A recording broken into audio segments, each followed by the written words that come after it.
I have a question, Stuart. Yes, Uh, Chris.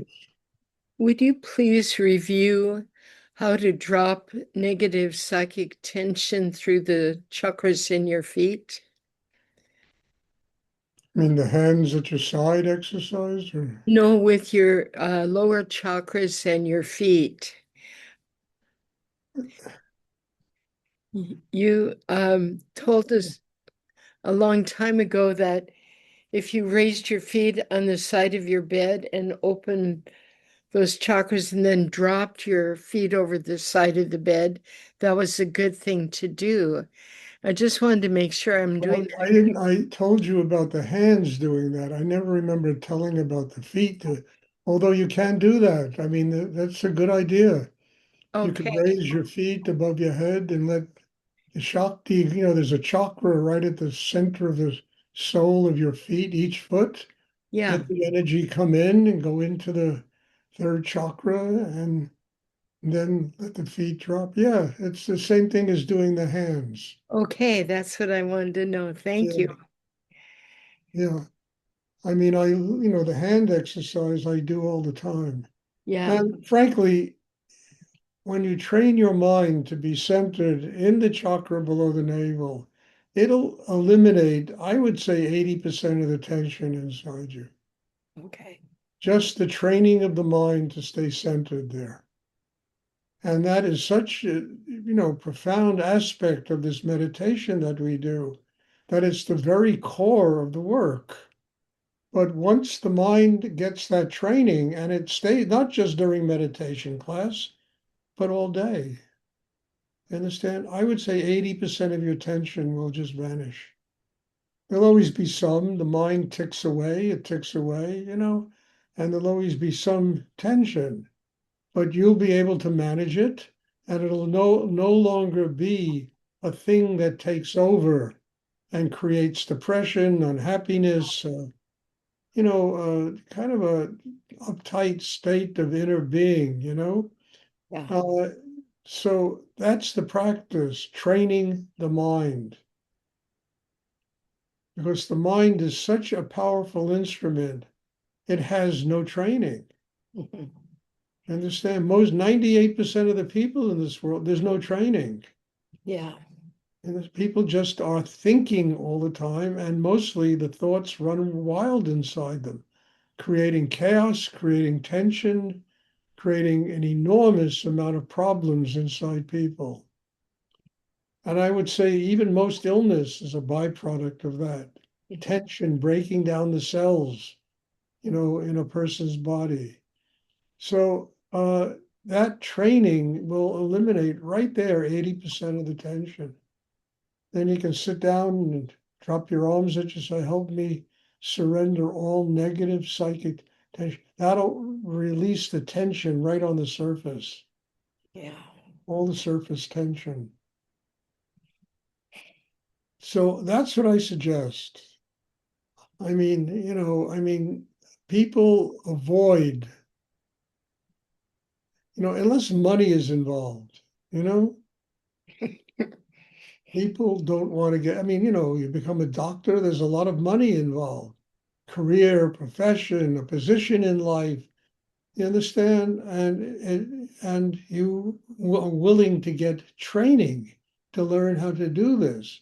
And it takes an enormous amount of training to learn how to do this. And on top of it, the best doctors are the ones that know how to stay centered in the chakra below the navel, and are inspired. It's like what's his name, Hippocrates, or whatever that guy's name was. Physician, heal thyself. Yeah. That's like the first principle of medicine. How can you heal anybody else if your whole inner world is totally chaotic? So that really is what our training is about also. Physician, heal thyself. Steward, heal thyself. How can I do anything for anybody else if my inner world is completely chaotic? I can't. All I can do is project that chaos, and other people feel it, and other people, it creates a lot of problems in life. That's really good. And may I ask a follow-up then? Yeah, sure. Stuart, do you think that healing is a lifelong project? I think healing, Chris, is learning how to become a happy person. Okay, thank you. I mean, if you learn to live with your heart open, you have done healing. You know, if you have an illness and you're given another 10 years reprieve of life and you go back into the same nonsense that created the illness in the first, it's not healing, Right. it's a reprieve. But if your heart is open, there's love, there's compassion, you embrace God, you learn to use the illness to give you a spiritual life instead of making you depressed and unhappy and miserable, learning how to deal with all the pain that comes with illness so you can transform it into an open heart and into love. That's healing, not just getting another 10, 12 years of life and living in the same state, that created the problem in the first place. Real healing is that learning to live with gratitude to God, having a spiritual life, and not only having a spiritual life, those are just words, making it pragmatic, making it palpable so that you live with it every day of your life and in all your interactions with life. It's a reflection of that healing that has taken place inside. Love. To me, that's a healed person. That's great. Thank you, Stuart. And all of us need to get healed. I mean, we all have things wrong with us. Forget it, man. If you think you don't have anything wrong with you, there's something wrong with you. We all have something wrong with us that we have to learn to transform into a state of being healed and then allowing us to pragmatically use it. That's the big jump, not just sitting there and getting spaced out on Shakti, but how it becomes organic to your living reality every day.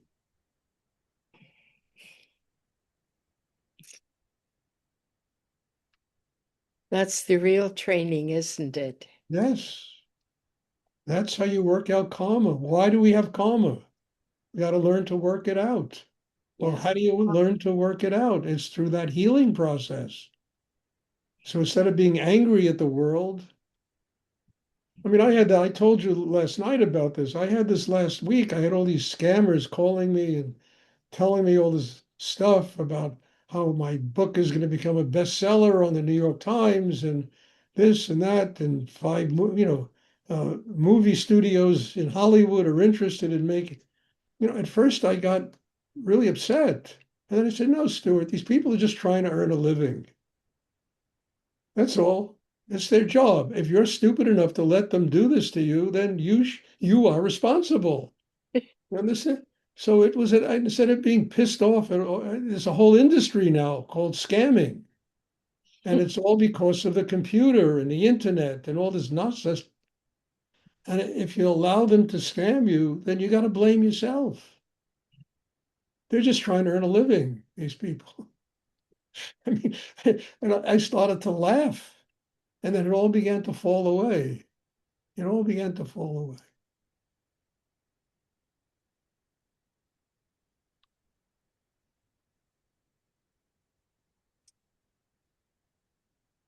That's great. Thank you.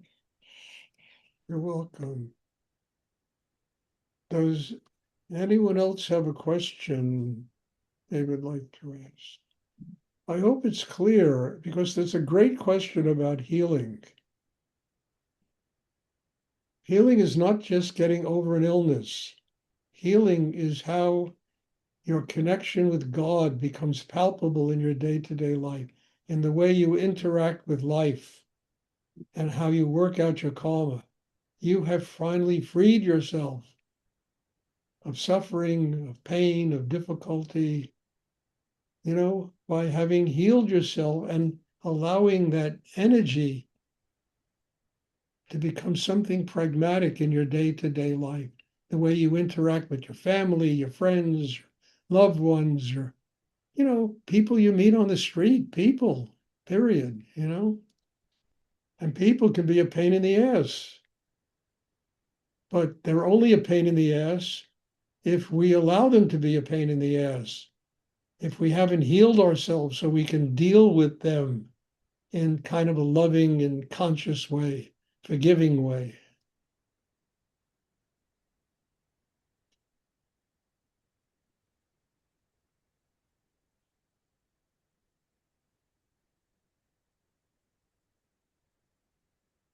Does anyone else have a question they would like to ask?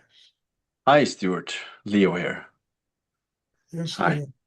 Hi. Could you please talk about those days that are very hard and the hard days where you just don't want to do anything because you get dragged down by, tension?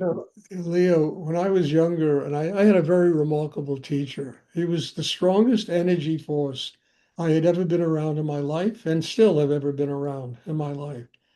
And one day I walked into his gallery, and I used to go there all the time, and he would let me sit and meditate with him. And he was sitting there stringing beads, making little necklaces and bracelets out of beads. So I looked at him and I said, Rudy, what? And he said to me, Stuart, it's all I'm capable of doing today. It's all I can do. The energy is so strong. It's so heavy. It's so difficult for me today that the best I can do is string beads. Now, I never thought I'd ever see this amazing master of Kundalini meditation sitting there stringing beads. But it was such a profound teaching for me. The days you spoke about are days when you string beads, or the days where you just do simple things that don't require a lot of energy and discipline, and they will pass. Those days pass. Where you don't start beating yourself up because you feel a little bit depressed and unhappy, and nothing in life is going right. Everything is wrong, and it'll pass. String beads. Do something simple. Go sunbathe. Go. Well, you're in Norway, for God's sake. I don't know how often you have sun up there, but go do some. Go to the fjords and rest and just let it pass. It'll go. You know. The next day I met Rudy. He was a bundle of fire and energy and had 50 projects he was doing, and the Shakti was unbelievable coming out of him. I had to sit down and just do this work with him because it was so strong. So that's what I suggest. Stringing beads is a great metaphor. Don't try to do complicated things. Just do simple and let it pass. Could be some astrological thing. Two stars are, have closed their eyes and they're not winking at you. I mean, it could be something. Who knows what it is. But don't get upset about it. Just let it pass. Yeah, thank you. I think that's one, yeah, the very good advice also, because it's so easy to get the mind starts to makes a problem out of it, and then there's this extra layer. So yeah. Yeah, the mind creates Frankenstein. It manufactures Frankenstein because you feel a little bit ill at ease, and it creates a monster inside you. So just string beads, do something comparable. Do something that doesn't require a lot of use of your energy, and then the next day it'll pass. It just goes away. Would you say that to not take it that seriously? I wouldn't take it seriously at all. In fact, if you can find humor in it, it'll pass much quicker. It's like with those people trying to scam me. I found humor in it and it passed, it's finished with. I didn't blame them. I blamed myself. I said, all right, Stuart, stop it,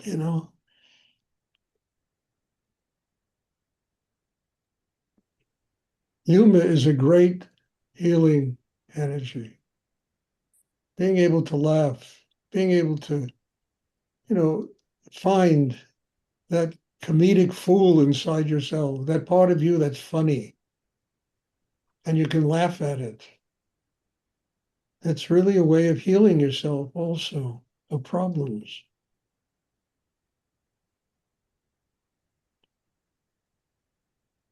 Does anyone else have a question they would like to ask?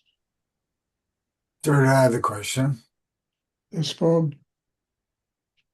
There are also those kinds of days where you should be stringing beads, but it's a day that is where you have to function and you on a very high level. How best to work with that in that kind of a situation? Uh,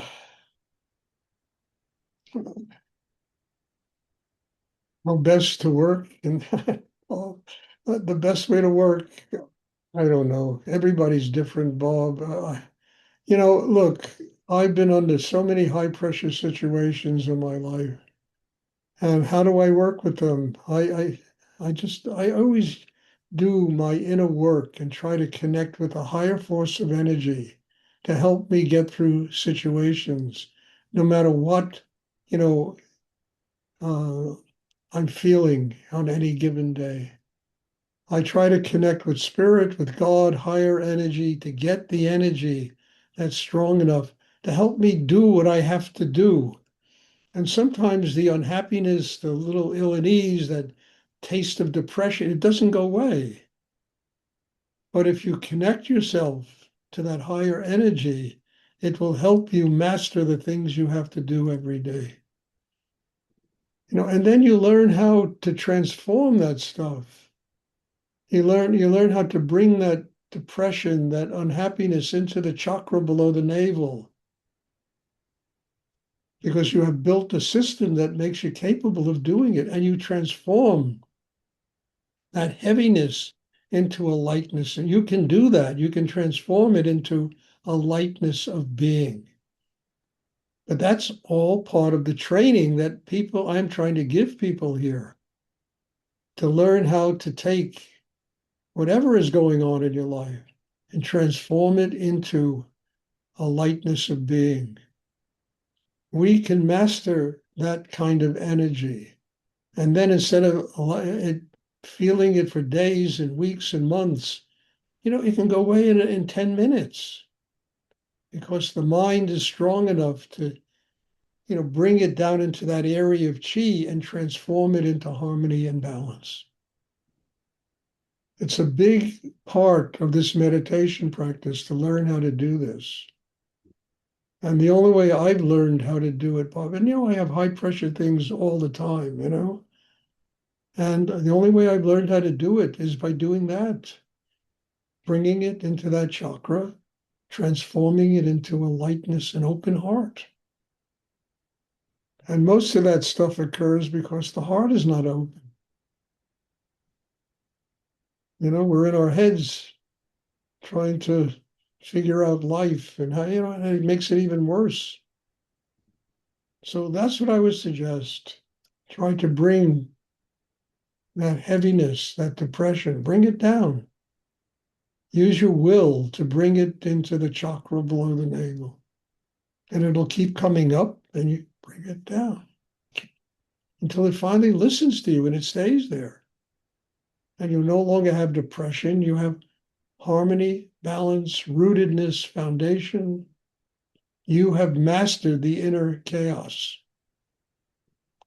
That's the only thing I can suggest, Bob. There's no way of thinking your way out of this. There isn't. You have to become a master of the internal chaos, where it begins to listen to you instead of it dictating the way you function every day. It's a battle of dragons. It's in the Bhagavad Gita, they talk about the battlefield of truth. It's like the opening statement of the Bhagavad Gita. And I'll never forget, I said, what the hell? These are cousins and uncles and nephew. They're all fighting each other. And then I began to realize what they were talking about. The battlefield of truth is that battlefield that goes on inside every single human being.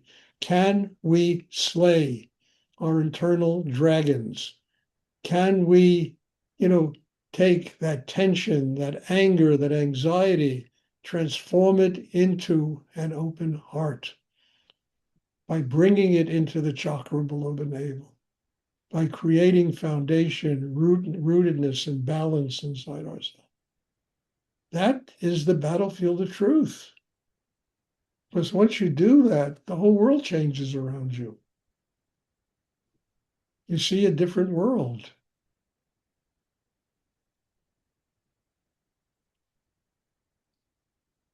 You're no longer angry at scammers. They're just people trying to earn a living, And if you let them take advantage of you, then you should be angry at yourself. It's just that type of reality. I'm using it because it's just something that happened to me. That kind of reality.